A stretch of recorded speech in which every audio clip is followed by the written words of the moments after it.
how did you decide to, I guess, make soccer and Republic FC your beat?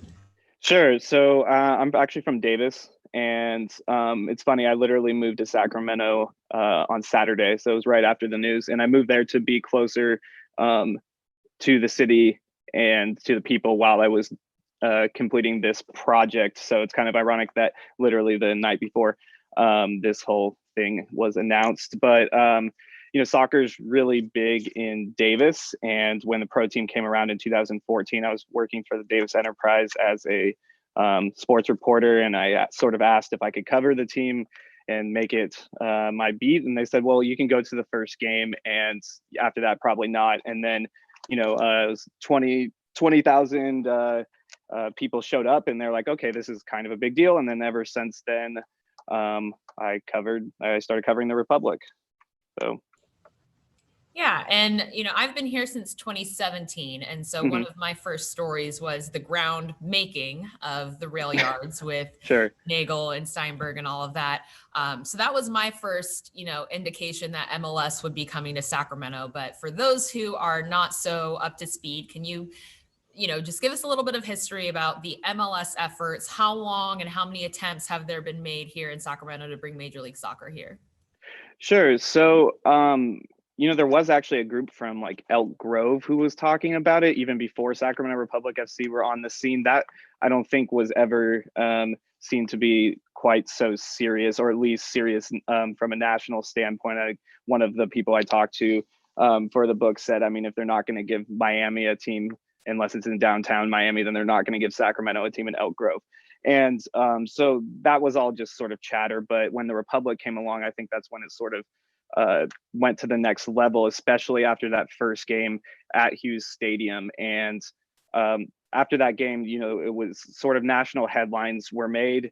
It actually outdrew several MLS games in terms of an attendance figure that week, but everybody sort of didn't really know if it was going to be sustainable or not. And it proved to be very much sustainable. They ended up selling out 3 of the 4 total games they played at Hughes Stadium that year, and every single game at what was then called Bonnie Field, setting an attendance record in the USL, which wasn't broken until 2 years later. But during that season was when the first serious talks with MLS happened. In September of that year, MLS visited Sacramento for the first time, although Don Garber was not there because I think he was actually getting cancer treatment. But there was, I believe, the deputy commissioner and a couple other people came and sort of looked at Sacramento for the first time during the playoff run in September of 2014. Yeah, you kind of touched on just maybe the initial kind of draw and spark that this team brought. And of course, that's going to get a lot of attention with the attendance and bringing home a championship in your inaugural season. Yeah. Can you just bring people a little bit more insight into, we've seen the response, we've seen the support, and obviously we've seen what's happened with Ron Burkle in recent days. Why do these efforts keep failing? Why is Sacramento just the goalpost keeps getting moved back for them when it comes to advancing in Major League Soccer? Well, so it's interesting. I was talking to a national reporter on Friday, and he said he published a story about Sacramento and referred to it as California's capital. And then after he hit send, he was like, "Oh, like wait, is Sacramento California's capital?" Right? And so I think that's sort of indicative of how Sacramento as a city is seen on the national landscape, right? And there was a story in The Athletic later about how potentially some of the MLS owners might think this is a good thing because although Sacramento would be a strong market in MLS, it doesn't really do much for MLS on the international scale, right? And so I guess that's sort of the thinking, Sacramento is a great place, as we all know. It has great sports fans. It's an amazing area to live in, but that perception I don't think necessarily has caught on from a national level, and especially when you have an MLS team so close in San Jose and potentially other markets that the league would probably rather be in, like San Diego, Phoenix, maybe Las Vegas, that are all bigger and seen as more of destination cities. I think that's really the issue. Sacramento is and will be, or hopefully for the fans in Sacramento be a good market in MLS. I think it's a sure thing. The only issue is I don't know if the league sees it that way. I think I talked to Brian Strauss from Sports Illustrated a couple of years ago, and he said, Sacramento needs MLS a lot more than MLS needs Sacramento.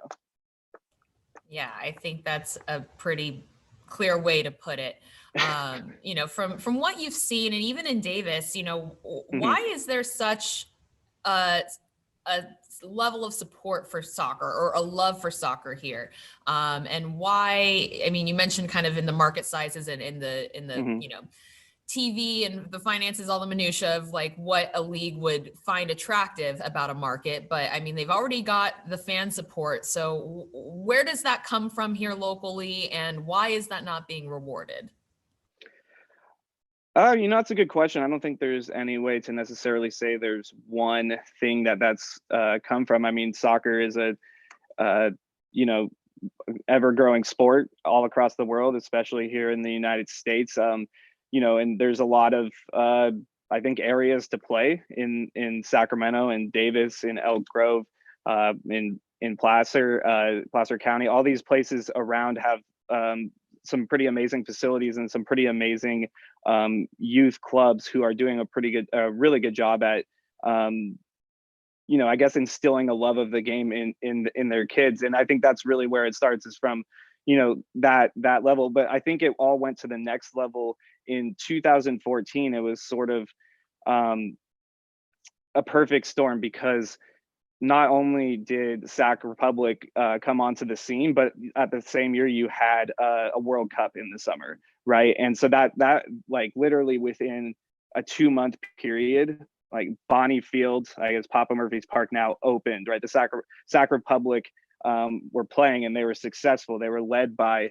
a legendary U.S. soccer player in Preki, and the team was immensely popular. And during that time, the U.S. went on an World Cup run to make the round of 16. So I think it really hit the next level then. But it's always been a popular sport that has been well supported, especially at the youth ranks, and even pretty well supported in some of the past pro teams. Yeah, and we've seen, several local products even make it from the academy to get their opportunity with Republic. Can you pull out your history textbooks and give us maybe a little rundown of what I'm hearing is the Sacramento soccer jinx? I mean, Republic has been successful, but there seems like there's been many, potential teams that have not survived. What do you know about those? What can you tell me? Well, I don't know if it's even necessarily a Sacramento soccer jinx, because if you look at literally the times that those teams existed and the times that other teams from other parts of this country existed, a lot of those other teams don't exist anymore either. I think I was reading an article just today that, and I could be wrong about this fact or this statistic, but said that of the 30 teams that were in the equivalent of the USL in 1999, only 3 still exist in the USL. And it's like Charleston and I wish I had it right now, the other 2, but 2 have gone to MLS and the other 25 have folded, right? And so lower division soccer in the United States is such a fleeting man, I wish I had a better word than thing, but a fleeting endeavor that it is. There have been tons of franchises all across the country that have gone down in flames in the same sort of the jinx. But yeah, I mean, there were some people with big dreams trying to start some big things here in Sacramento. There were some successes, there were some failures. I think the most the biggest success actually was an indoor soccer team called the Knights, which were co-owned by the Kings, and they were drawing like 7,000-8,000 fans a game, and they were really successful, and they won the championship. And then the year after they won the championship, they folded. And that was purely, I think, a Maloof brothers decision, which, well, I don't know if there's any much more to say about them in this city, but yeah, I mean, so there've been a lot of teams with a lot of good ideas. There was even one team, the Scorpions, that brought in a couple of Nigerian international players to play on the team. And then, literally 3 months later, the checks were bouncing. It's just been a lot of different people with a lot of different big ideas, maybe not necessarily understanding the scope of what they were trying to do. Sure. I mean, once you get into professional sports, it's a whole different ballgame, to use a tired analogy. Sure. I would love to get your thoughts, your feelings about where the MLS bid stands now. I mean, obviously with Ron Burkle pulling out at the 11th hour, we heard Mayor Steinberg say, even though that this has been a conversation that they've had for months, it was still a surprise. And I think a lot more people were surprised by Ben Gumpert stepping down today. What is your reaction to these tumultuous 4 days and what's been an almost decades-long push to make MLS a reality here? Well, I can tell you that I don't think any of these things are positives in terms of the city's bid. I don't think necessarily it's dead, but I also don't think that anybody necessarily knows anything right now except for maybe Kevin Nagel, right? And it's really tough to say what's going to happen. And I don't think right now there are a ton of other bids from other cities that MLS might want to be in that are necessarily well put together or have everything in place either. That being said, losing your primary investor, after it's allegedly a done deal it's kind of a killer. And with, I heard some talk today with Ben being gone. That's definitely not where the club wants to be. I mean, he was very instrumental in helping the efforts towards MLS. That being said, the man they hired to replace him, Todd Donovan, is excellent at his job, knows the soccer world very well. I've spoken with him a couple of times. If there's anybody at the club to give that job to, I'd have to think it would be Todd Donovan. Yeah, absolutely. And working with him, he's been very hands-on a lot of what the club has done. Can you just shoot it to me straight? What is your confidence level on a scale of 1 to 10 of MLS coming to Sacramento in 2023? Oh, in 2023, a 1, maybe a 0, but ever a 5 or 6. I don't know. I think it would be great here. I think the city deserves it. I don't want to misconstrue what I'm saying as being negative towards Sacramento. I've been to most of the other cities in this country that host MLS teams and talked to people about MLS, and they haven't been to Sacramento, and they should come because it's a great city. But just nationally, I think that's where the feelings are right now, unfortunately. But hopefully for the city, that's not the case.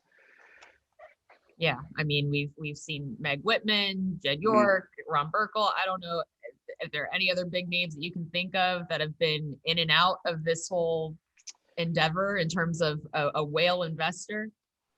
Those are the big three that I looked at. Jed York was involved. I think he got involved in 2014 and then sort of was quietly announced to not be working with the team anymore. And now I believe they're involved with, I think it's Leeds in England, the 49ers are. And then, Meg Whitman came in the next year and then pulled out. And now she's a part of FC Cincinnati, I believe, the team that jumped ahead of Sacramento Republic FC. And then, Burkle just now. No, I don't know of anybody else associated. And I don't know of anybody else who wants to be associated. Not that there's anybody who doesn't want to be. I just don't know. Sure. And I know that the interesting nugget to me was, in addition to reading the Athletic articles about the missed deadlines and things like that, seeing that $22 million went to Neverland Ranch, out of Ron Burkle. Not that, I'm not going to tell him how to spend his money, but I mean, sure. if I'm a fan, I'm looking at that and saying, what the heck? Yeah, I don't, from an optics standpoint, I don't really know what was going on there. Or if it was a good investment, a bad investment. I honestly know nothing about money, but it is a tough sell. But And a Twitter follower said this to me.